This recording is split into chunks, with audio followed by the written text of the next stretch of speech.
Ngayon, magsasalita ako tungkol sa VUL Insurance kung saan maraming tao ang nagsa-sign up. Guys, familiar ba ang senaryong to? May tumawag sa'yo na tropa mo nung high school or maybe pinsan mo. Uy, long time no see. Kape tayo? Libre ko. Excited ka naman. Akala mo catch up lang. Akala mo kamustahan.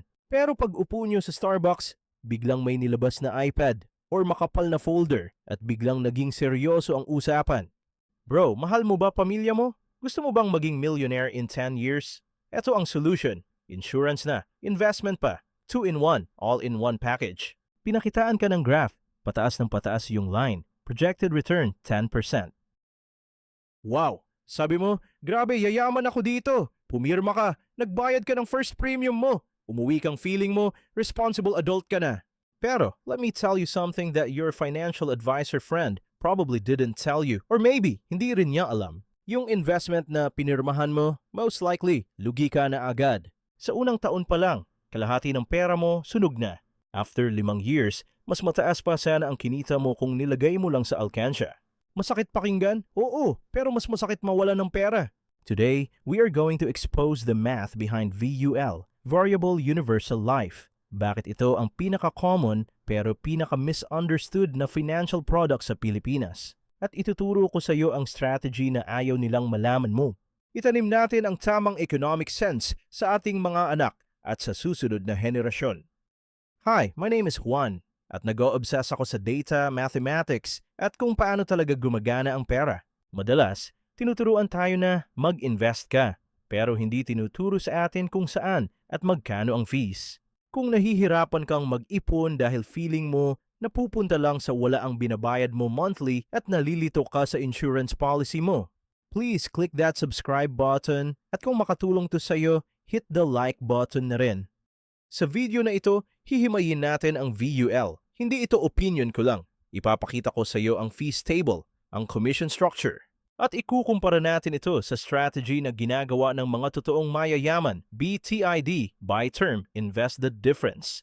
Get comfortable, kumuha ka ng kape, yung hindi libre ng agent. Dahil pagkatapos nito, magbabago ang tingin mo sa insurance. Narito ang shampoo at blender. Unahin nating basagin ang pinakasikat na sales pitch, 2 sa 1. Sinasabi nila, ang VUL ay parang shampoo na may conditioner. Insurance protection plus investment growth. Sounds convenient, right? Pinoy tayo mahilig tayo sa sulit packs.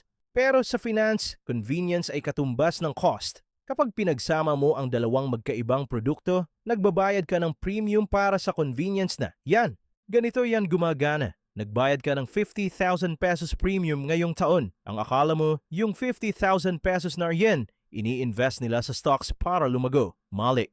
Bago pa man umabot sa investment market ang pera mo, dadaan muna yon sa isang butas na timba. Patuloy akong nagbubuhos ng tubig sa isang balde na may mga butas. Yung tubig, yun ang pera mo. Yung mga butas, yun ang fees. Premium charge, cost of insurance, admin fee, fund management fee. Ang tanong, magkano ang natitira sa timba? Sa first year, minsan wala, 0. Yes, you heard me right. Sa karamihan ng VUL policies sa Pinas, sa first year, 0% to 30% lang ng binayad mo ang napupunta sa investment. Yung iba, napunta sa commission at marketing. So, kung nag-expect ka na kikita ang pera mo sa year 1 or year 2, joke lang yun. Huwag kayong maniwala sa akin. Maniwala kayo sa math. Tignan natin ang isang typical VUL structure. Annual premium, 40,000 pesos. Allocation, kung magkano ang ini-invest. Year 1, 35%, meaning 65% o 26,000 pesos ay tapon/fees. Year 2, 50%. Year 3, 75%. Guys, let's pause. Nag-invest ka ng 40,000 pesos. Pagkagising mo kinabukasan, ang value niya agad ay 14,000 pesos, 35%. Kailangan mong kumita ng 185% sa investment mo para lang bumalik sa break-even. Kahit si Warren Buffett, hindi kayang kitain yan sa isang taon.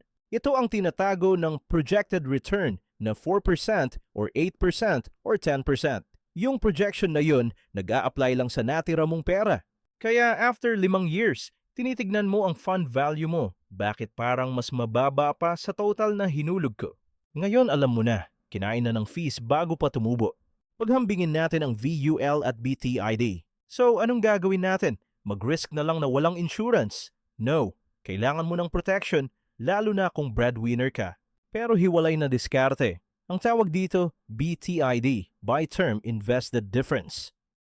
Simple lang ang logic. Buy term. Bumili ka ng term insurance. Ito ay pure insurance. Walang investment, walang ek-ek.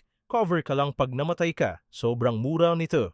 Invest the difference. Yung natipid mong pera, ikaw mismo ang mag-invest sa MP2 Index Fund REITs. Let's calculate. Scenario, male 30 years old. Coverage, 1 million Philippine pesos. Option A, VUL premium, 30,000 Philippine pesos per year. Option B, term insurance. Premium, 6,000 pesos to 8,000 pesos per year. Oo, ganyan kamura. Option B, term insurance. Premium, 6,000 pesos to 8,000 pesos per year. Ooh, the difference. 30,000 pesos, VUL, minus 8,000 pesos, term, equals 22,000 pesos savings per year. Ganyang kamura. Ngayon, kunin mo yung 22,000 pesos. Ilagay mo sa Pag-ibig MP2, average 7% return, tax-free. Gawin mo 2 for 20 years. Hayaan mong bigyang diin ko itong muli. Itanim natin ang isang malakas na pakiramdam ng ekonomiya sa ating mga anak at sa susunod na henerasyon. Mathematically, BTID almost always beats VUL sa long term, 10 plus years. Kasi hawak mo ang investment mo, walang middleman na kumukupit. Kung alam natin ang kaunti tungkol sa ekonomiya, makakatipid tayo ng malaking pera. Ngayon, iniisip mo, Juan, kung mas maganda ang BTID, bakit lahat ng kilala ko naka-VUL? Here's where it gets interesting. Psychology at incentives. 1. The forced savings fallacy, ang catamaran. Alam ng agents na tamad tayo. Sinasabi nila, kung hindi VUL, gagastusin mo lang yung difference, at least dito sa pilitan. Handa ka bang magbayad ng daan-daang libo sa fees para lang may pumilit sa iyong mag-ipon? Discipline is free. VUL fees are expensive. Handa ka bang magbayad ng daan-daang libo sa fees para lang may pumilit sa iyong mag-ipon? Discipline is free. VUL fees are expensive. 2. The commission structure, ang sikreto ng ahente. Guys, I love financial advisors. Trabaho nila iyan. Pero alam niyo ba kung magkano ang commission sa VUL versus term? VUL, pwedeng 40% to 50% ng first year premium mo. Term, sobrang liit. Kaya VUL ang best seller. Hindi dahil best para sa client, kundi best para sa agent. 3. Friendship tax, pakikisama. Pilipino tayo, hindi tayo makatanggi kay tita, kay ninong, kay best friend. So Juan, scam ba ang VUL? I-cancel ko na ba? Relax. Hindi siya scam. Legal product siya. At may mga tao na okay ang VUL. Sino sila? Tamad na tamad at walang disiplina. Estate planning for ultra-rich. Pero kung ikaw ay young professional, gusto mong lumago ang pera mo, may kaunting disiplina ka, then VUL is a suboptimal product for you. Ngayon, kung may VUL ka na, ika-cancel mo ba? Wait, mag-compute ka.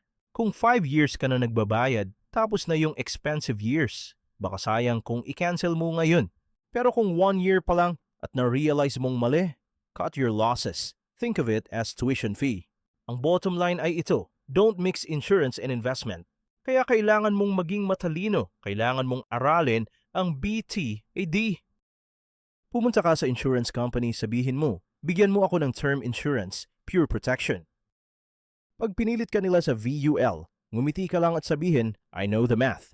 Kunin mo ang difference, ilagay mo sa MP2, ilagay mo sa index fund. After 20 years, pasalamatan mo ako. Kung naramdaman mo na parang nabudol ka noon, okay lang yan. Ang importante, gising ka na ngayon. Ako si Juan Finance. I teach you the math so you don't get played. Cheers! Patuloy kaming mag-e-upload ng maraming kapaki-pakinabang na impormasyon tungkol sa ekonomiya, kaya mangyaring mag-subscribe sa aming channel sa YouTube.